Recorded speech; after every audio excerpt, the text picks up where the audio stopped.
नमस्कार दोस्तों, unique classes Lucknow में आपका स्वागत है। आज हम एक छोटी सी पहल स्टार्ट करना चाहते हैं, ठीक है, जो सिर्फ़ और सिर्फ इंजीनियरिंग के स्टूडेंट के लिए, जैसे जूनियर इंजीनियरिंग के लिए, जेई के लिए और एई के लिए, ठीक है, ढेर सारे इंजीनियरिंग से रिलेटेड जो पेपर होते हैं, कॉम्पिटिटिव एग्ज़ाम होते हैं, उनमें जो भी जीएस का पार्ट आता है उसके लिए, ठीक है। कारण ये है कि मैंने 7 साल से भी लगातार गवर्नमेंट इंजीनियरिंग कॉलेज में पढ़ा रहा हूँ और उसके साथ साथ मैं नानटेक में भी एसएससी से लेकर के आरओ पीसीएस तक इनको भी पढ़ाता हूँ। तो मैंने काफ़ी, मेरे खुद के जो बच्चे हैं बहुत क्लास में तो आते थे, तो उनको समस्या यही होती थी कि सर आखिर में क्या एसएससी की बैच में ही मुझे पढ़ना चाहिए, क्या ये सभी जो नानटेक की क्लास चलती है उन्हीं में ही पढ़ना चाहिए, कि फिर अलग से कुछ तरीके अपनाना चाहिए जिससे कि हम टेक्निकल का पढ़ते हुए कम से कम टाइम में ज़्यादा से ज़्यादा आउटपुट गेन कर सकें, नानटेक को भी कर सकें। क्यों? क्योंकि हम लोगों के पास तो बहुत ज़्यादा सब्जेक्ट होते हैं, हर कोई जानता है। उसी को देखते हुए टू द पॉइंट पढ़ाने के लिए मैंने इस प्रयास को जारी किया है, क्योंकि एसएससी इन सबको तो पढ़ाता ही रहता हूँ, तो आप लोगों के लिए विशेष करके पहल स्टार्ट किया हूँ, ठीक है। तो आप टू द पॉइंट इसे देखते जाइएगा, ठीक है। एक एक करके मैं उतना ही चीज़ें पढ़ाना शुरू करूँगा जितना आवश्यक है। उसके अलावा ब्रॉड में देखना होगा तो दूसरी लेक्चर पड़ा रहेगा एसएससी वालों का, वो देख लीजिएगा, ठीक है। तो चलिए आज हम स्टार्ट करते हैं, पॉलिटी को पढ़ना शुरू करेंगे, ठीक है। पॉलिटी में स्टार्टिंग हिस्टोरिकल बैकग्राउंड से होता है, परंतु हम उसकी बात नहीं करेंगे, ठीक है। अब हम लोग बात करने वाले हैं, ठीक है, संविधान सभा की। ओके, तो चलिए आज हम लोग संविधान सभा टॉपिक को स्टार्ट करते हैं और यहीं से, ठीक है, पॉलिटी को रन करेंगे। तो पॉलिटी सब्जेक्ट में सबसे पहला जो टॉपिक है कॉन्स्टिट्यूशनल असेंबली, जिसको कहते हैं संविधान सभा, ठीक है। संविधान सभा क्या थी, ठीक है, इसका क्या उद्देश्य था? तो संविधान सभा कुछ नहीं, लोगों का क्या था, लोगों का एक समूह था जिसका उद्देश्य क्या था, इसका एम था, इसका उद्देश्य था संविधान का निर्माण। संविधान का निर्माण करना ही संविधान सभा का उद्देश्य था, ठीक है। अभी हम लोग देखेंगे कि कैसे संविधान सभा में 389 सदस्य आएंगे और उनका क्या प्रोसीजर होगा, एवरीथिंग, ठीक है। तो चलिए हम लोग देखें, इसमें दो पक्ष आप लोगों को पढ़ना है, हम इंजीनियरिंग वाले स्टूडेंट को दो पक्ष के तरीके से पढ़ना है। एक देखिएगा, इसका बैकग्राउंड मतलब मैं पढ़ाने जा रहा हूँ बैकग्राउंड, अर्थात कि ये कि कहाँ से इसकी सोच डेवलप हुई है। तो देखिए, एक है जो भारतीय पक्ष है और एक है जो अंग्रेजी पक्ष है। अर्थात अंग्रेजों ने संविधान सभा का जिक्र कब किया और उसे कब एक्सेप्ट किया, वो हम लोग यहाँ देखेंगे, और भारतीयों ने कब संविधान सभा की मांग की अंग्रेजों से, इसकी बात करेंगे। तो संविधान सभा की मांग जो है, वैसे तो स्वराज बिल में भी 1895 में तिलक के द्वारा, तो वो उतना डीप क्वेश्चन हम लोगों में नहीं आता है, तो अभी हम लोग देख लें। तो 1922 में, ठीक है, गांधी जी द्वारा संविधान सभा का जिक्र करते हुए कहा गया था कि भारतीय संविधान भारतीयों के अनुसार ही, भारतीयों के इच्छा अनुसार ही होना चाहिए, ठीक है। तो वहाँ पर इस शब्द का जिक्र हुआ था, ये भारतीय पक्ष है। लेकिन हमें क्या पढ़ना है, क्या इम्पोर्टेंट है, जो ज़रूरी है वो यहाँ से मोस्ट इम्पॉर्टेंट पॉइंट आपके स्टार्ट होते हैं, ठीक है। तो अर्थात कहने के ये मतलब है कि अंग्रेज कब स्वीकार किए कि हाँ संविधान सभा भी होनी चाहिए जो भारतीयों को भारतीय संविधान निर्माण करने की बात करे या व्यवस्था करे। तो इन्होंने, अर्थात अंग्रेजों ने 1940 में अगस्त प्रस्ताव, कौन सा, अगस्त प्रस्ताव 1940 में जब अंग्रेजों द्वारा आया, उसमें जिक्र सबसे पहले किसका किया गया? तो सर्वप्रथम पेपर में आता है कि सर्वप्रथम अंग्रेजों द्वारा संविधान सभा का जिक्र किस में किया गया? तो अगस्त प्रस्ताव 1940 के द्वारा किया गया। अब बात आती है, क्या हमने इसे स्वीकार किया या नहीं, ठीक है।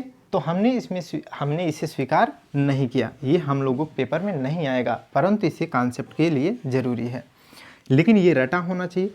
फिर सेकेंड पॉइंट, ऐसा कब हुआ जब अंग्रेजों ने इस बात का जिक्र किया कि हाँ भारतीयों के लिए संविधान सभा होना चाहिए, ठीक है। तो वो पक्ष है 1942 का, इससे ज़्यादा इम्पोर्टेंट ये भी नहीं है, ठीक है। इसे कहते हैं क्रिप्स मिशन। क्या कहते हैं? Cripps mission. अर्थात क्रिप्स मिशन 1942 में जो स्टैफर्ड क्रिप्स अंग्रेज की अध्यक्षता में आया मिशन था, उसे ही कहा गया क्रिप्स मिशन। इसी में कहा गया कि भारतीय संविधान सभा होनी चाहिए भारतीय संविधान बनाने के लिए, परंतु इसमें एक बात अंग्रेजों ने एक चाल चली थी। वो चाल क्या थी वो जान जाइए, आप समझ जाएंगे, खुद ही कहेंगे कि नहीं, इसे हमें स्वीकार नहीं करना चाहिए। इन लोगों ने कहा कि जब, अब इसके पहले की कहानी थोड़ी समझ लीजिए। एक्चुअली हुआ ये था 1939 से शुरू हो गया सेकेंड वर्ल्ड वार। और इस सेकेंड वर्ल्ड वार में अंग्रेजों ने देख लिया था, प्रथम विश्व युद्ध में भारतीय जी जान लगा करके लड़े थे, इतनी शहादत दिए थे और हम जीत भी चुके थे पहला विश्व युद्ध, ठीक है। तो अंग्रेजों ने इसी लालच में अब क्या कर रहे हैं, फिर से भारतीयों के एक लालीपाप पकड़ा रहे हैं, संविधान सभा जैसी चीज़, अर्थात संविधान निर्माण करने का लालीपाप दे रहे हैं। इसीलिए अगस्त प्रस्ताव 1940 में भेजा, क्योंकि द्वितीय विश्व युद्ध शामिल हो गया है, द्वितीय विश्व युद्ध स्टार्ट हो गया है और उसमें शामिल भारतीयों को करने के उद्देश्य से लालीपाप दिया जा रहा है। क्लियर? तो इसलिए हमने इसे तो अस्वीकार कर दिया, इसको फिर से अंग्रेजों ने हमें फिर से लालीपाप देने का प्रयास किया, परंतु हमने कहा कि हम इसे अस्वीकार करते हैं। कारण ये था, इनकी चाल क्या थी अंग्रेजों की, बोले कि जैसे हम सेकेंड वर्ल्ड वार जीत जाएंगे, द्वितीय विश्व युद्ध जीत जाएंगे, तो आप अपना संविधान अपनी इच्छानुसार बना लेना। हमने कहा प्रथम विश्व युद्ध में जो गलती मुझसे हुई है अब वो हम दोबारा दोहराना नहीं चाहते। अर्थात हम सेकेंड वर्ल्ड वार जीतने के बाद कैसे भला विश्वास कर ले कि हमें तुम क्या करोगे, आज़ाद करोगे, हमें संविधान सभा बनाने की छूट दोगे, हम विश्वास नहीं कर सकते। इसलिए हमने इसे क्या कर दिया, अस्वीकार कर दिया, ठीक है, इसे डिनाई कर दिया। क्लियर? लेकिन ये 2 पॉइंट रटे होने चाहिए। अब थर्ड टाइम अंग्रेज का फिर से प्रयास कर रहे हैं। 1939 से 1945 तक सेकेंड वर्ल्ड वार चला और 1945 में जब सेकेंड वर्ल्ड वार समाप्त हो गया, ठीक है, ब्रिटिशर्स की जीत होती है, लेकिन अब इतना बड़ा भारत देश को संभाल पाना इनके बस की बात बिल्कुल भी नहीं थी। तो उस समय वहाँ पर भी राजनीतिक उथल पुथल हुई और वहाँ के जो नए पीएम बने क्लेमेंट एटली, उन्होंने कहा, ठीक है, कि अब भारत को संभाला नहीं जा सकता है, इसलिए अब भारत को स्वतंत्र छोड़ देना पड़ेगा। इसीलिए तब 1946 में, इसे मोस्ट इम्पॉर्टेंट है, ठीक है, 1946 में पैथिक लॉरेंस की अध्यक्षता में कैबिनेट मिशन आया। क्या है? कैबिनेट मिशन भारत भेजा गया और इस कैबिनेट मिशन ने कहा कि ठीक है, इस कैबिनेट मिशन ने कहा कि आप भारतीय मिल करके अपनी इच्छानुसार, आप भारतीय ही मिल करके संविधान सभा का निर्माण करिए और अपना संविधान बनाइए। ठीक है, तो हमने, ठीक है, यहाँ पर कैबिनेट लिखना है, ठीक है, तो हमने जो है इसी को आधार बनाते हुए, अर्थात इसको आधार बनाते हुए हमने अपनी संविधान सभा का गठन किया। संविधान सभा का गठन जो है इसी के आधार पर किया। ठीक है, आप ध्यान रखेंगे पेपर में ये क्वेश्चन बहुत ज़्यादा पूछा जाता है कि आखिर में जो वर्तमान में संविधान सभा गठित हुई उसका आधार क्या था। तो आप आंख बंद करके इसका आंसर दीजिएगा, ठीक है, कि इसका आधार क्या था।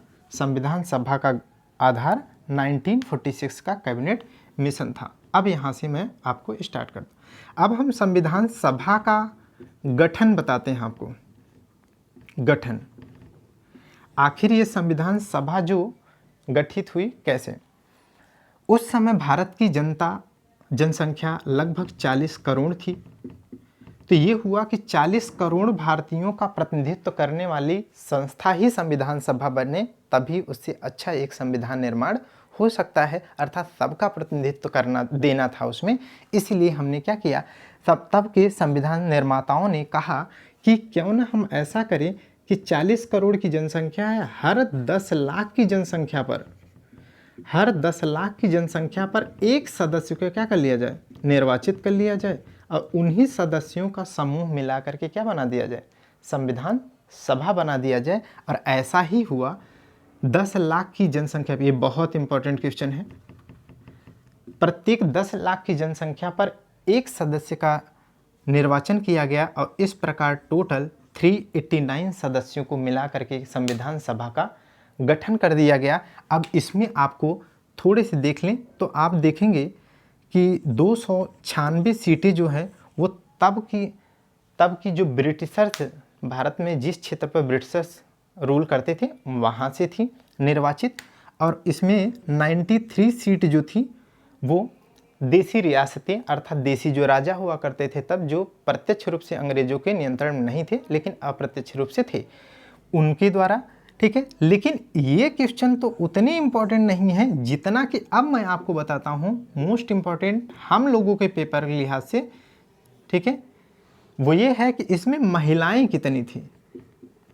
ठीक है, तो इसमें कुल महिलाओं की संख्या आपकी जुबान पर होना चाहिए। टोटल महिलाओं की संख्या कितनी थी? 15 थी। तो आप ये ध्यान रखेंगे। ठीक है, तो इस प्रकार संविधान सभा जो 389 सदस्यों का समूह है ये बन करके तैयार हो गई है। ठीक है, और इसका उद्देश्य मैंने आपको बताया कि संविधान का निर्माण ही इसका क्या है?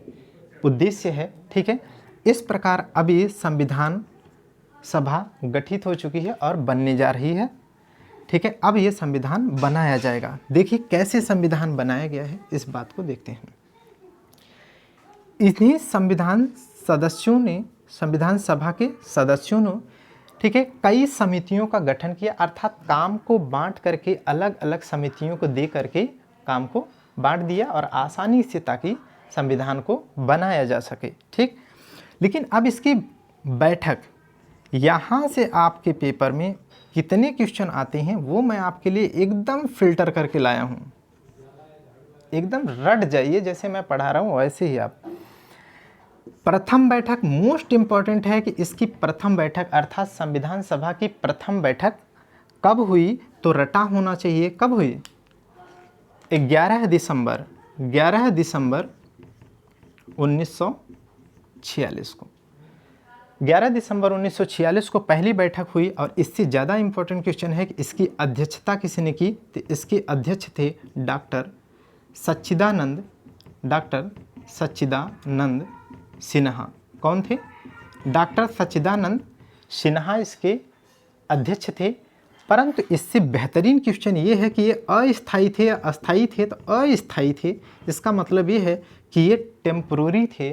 ठीक है, क्यों? क्योंकि इसके बाद जो राजेंद्र प्रसाद जी बनेंगे वो अस्थायी अध्यक्ष होंगे, वही संविधान सभा का वास्तविक रूप में अंतिम समय तक अध्यक्षता करेंगे। तो ये टेम्परोरी थे, इसीलिए पूछा जाता है, अस्थायी पूछा जाता है, प्रथम पूछा जाता है। ठीक है, तो ये सबसे उम्र दराज थे सच्चिदानंद सिन्हा, इसीलिए उनको अध्यक्षता पहली करने को मौका मिला था।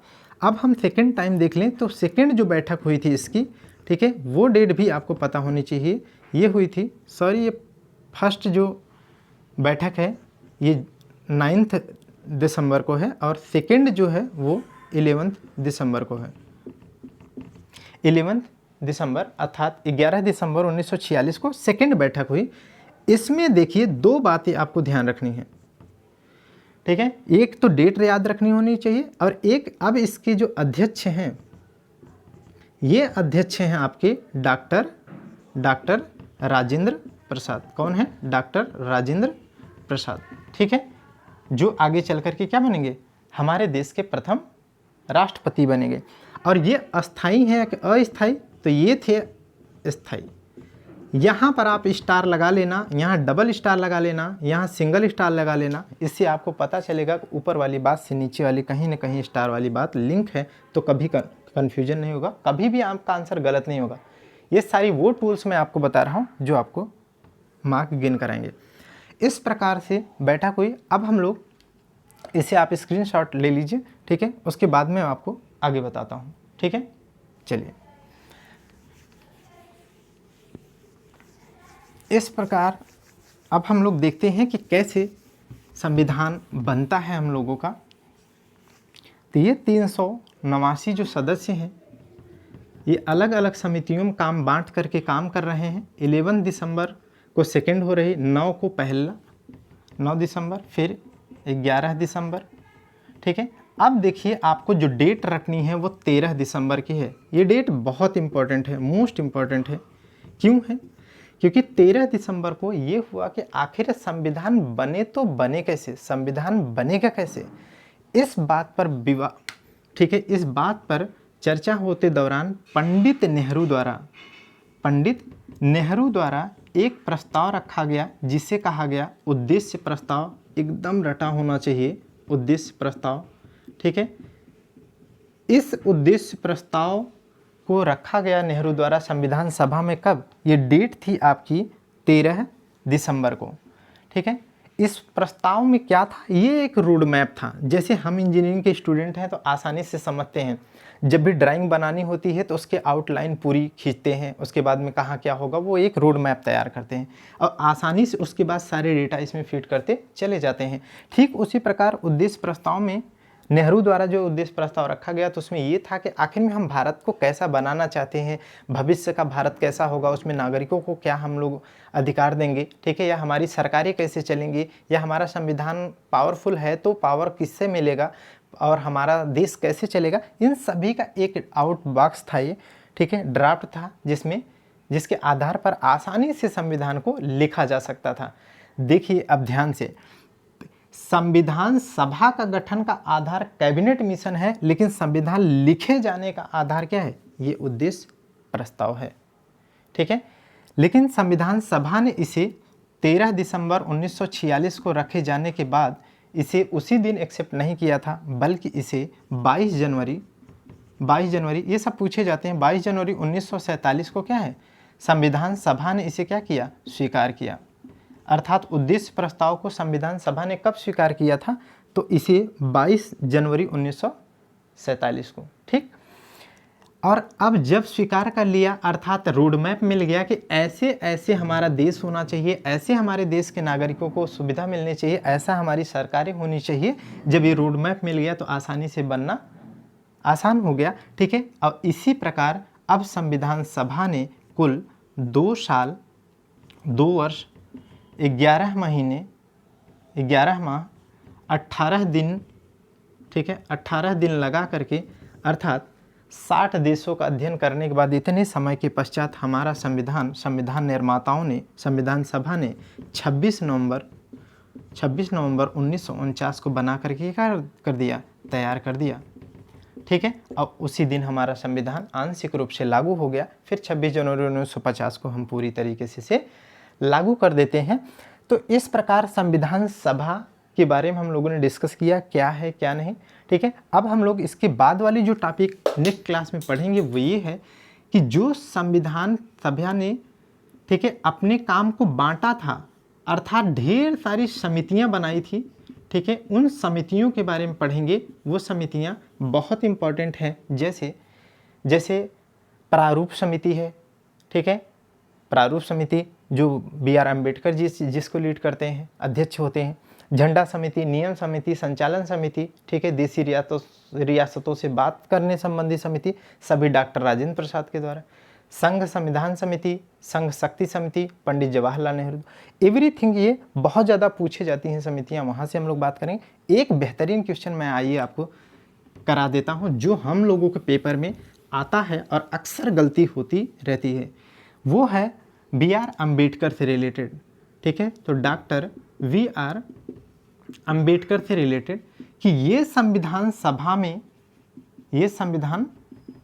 में कहाँ से निर्वाचित हुए थे, ठीक है। तो ये कन्फ्यूजन होता रहता है, ऑप्शन में रहता है कि यार देखो बम्बई भी ऑप्शन में रहता है, ठीक है, और बंगाल भी अगर रहेगा तो क्या करेंगे, ठीक है, या केवल बम्बई या बंगाल रहेगा तो क्या करेंगे, वो देख लीजिए।